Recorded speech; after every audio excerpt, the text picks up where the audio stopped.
చెరసాలలో వేసిన తమ దేహమంతా గాయాలతో నిండిన, చెరసాలలో వేసిన తమ దేహమంతా గాయాలతో నిండిన, పాడి కీర్తించి పౌలు శీలాలు కొనియాడ, పాడి కీర్తించి పౌలు శీలాలు కొనియాడ. భూకంపం కలుగలేదా ఓ భక్తుడా, భూకంపం కలుగలేదా, భూకంపం కలుగలేదా ఓ భక్తుడా, భూకంపం కలుగలేదా.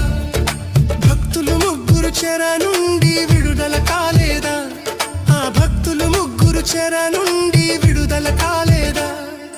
భయము చెందకు భక్తుడా, ఈ మాయలోక ఛాయను చూచినప్పుడు